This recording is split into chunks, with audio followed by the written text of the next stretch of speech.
I want to welcome you to the Ask Jeff Daily Question on YouTube. A couple of days ago, we did a special Christmas edition on Wednesday night, and we've taken all those questions and we've separated them up for our daily question for each and everybody to enjoy. So enjoy today's Christmas question on Ask Jeff.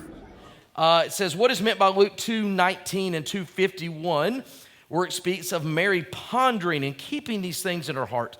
It sounds like these verses may have inspired the song, quote unquote, Mary, Did You Know? Yes, oh, Mary, did you know? And have you seen all the memes about did she know or did she not know? And people have all kinds of different opinions on that.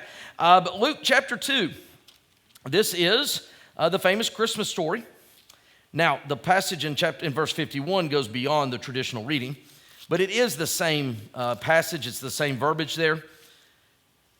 I'm going to start in verse 19. The shepherds have come, they visited, they've departed. It says, and all they that heard it wondered at those things which were told them by the shepherds, but Mary kept all these things and pondered them in her heart. Now you fast forward to verse 51 per the question. We are now fast forwarding. We are now when he's 12 years of age. He's confounded those that are in the temple. Remember all the scholars and such. And it says there, and he said unto them, this is verse 49, how is it that you sought me? Wish you not, I must be about my Father's business. This is on the way back. They thought they lost him. And they understood not the saying which he spoke unto them. And he went down with them and came to Nazareth and was subject unto them. But his mother kept all these things, all these sayings in her heart. Now, the statement, she pondered them, she kept them. I'm of the opinion that Mary knew a whole lot more about what was going on than we give the young girl credit for. You say, well, why do you believe that? Well, let's back up the story to chapter 1 of Luke. There's a very famous section beginning in verse 46 that we call the Magnificat, okay? It's her adoration. It's her statement where she acknowledges what God is doing in her life and who Jesus is going to be. Here's the thing that's interesting. Verse 46 of chapter 1, and Mary said, my soul doth magnify the Lord. My spirit now rejoice in God, my Savior. Now, I'm going to just push pause real quick. You do realize that if you claim to need a Savior, that means you know you're a sinner, right? So she acknowledged that. She understood that. But here's what's even more important than that. The Pharisees, the Sadducees, the religious leaders, when Jesus confronted them, they kept deflecting their sin because they thought they were righteous enough according to the law. Mary knows she's not. And you'll do realize that she would have been in middle school in our world today. She calls the Messiah my Savior, for he has regarded the low estate of his handmaid. He is mighty, verse 49. His mercy is on them. When you read this statement, Mary was spiritually deeper than probably most of us want to give her credit for. Now let me fast forward to John chapter 2. John chapter 2, we're all the way over here. Jesus is 3 years before crucifixion, his first public miracle, okay? And you remember the dialogue she has with him about the wine and providing it and such.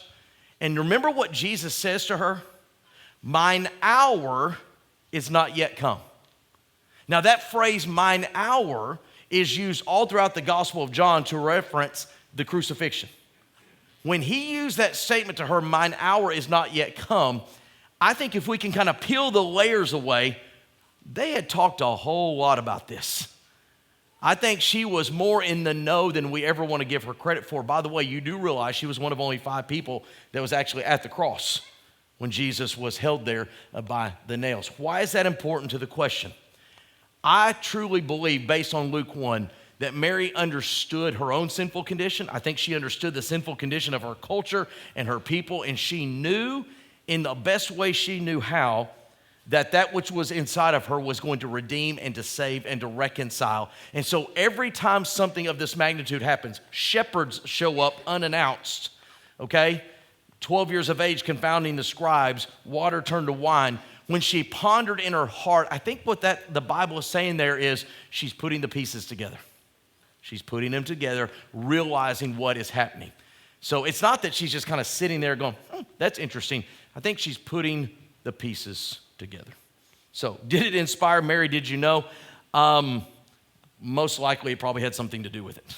So by the way, my favorite meme that's out there regarding this actually is quoting Luke 1:46 and following. It says, Mary, did you know? And it's Mary, and she says, yes. I just love that one. So Thanks for being a part of today's daily question. Now, we answer a question each and every day. Please feel free to submit a new question at AskJeff.net. We may not have gotten to yours today, but we eventually will continue to be a part of this. Subscribe so you don't miss out on a question every day.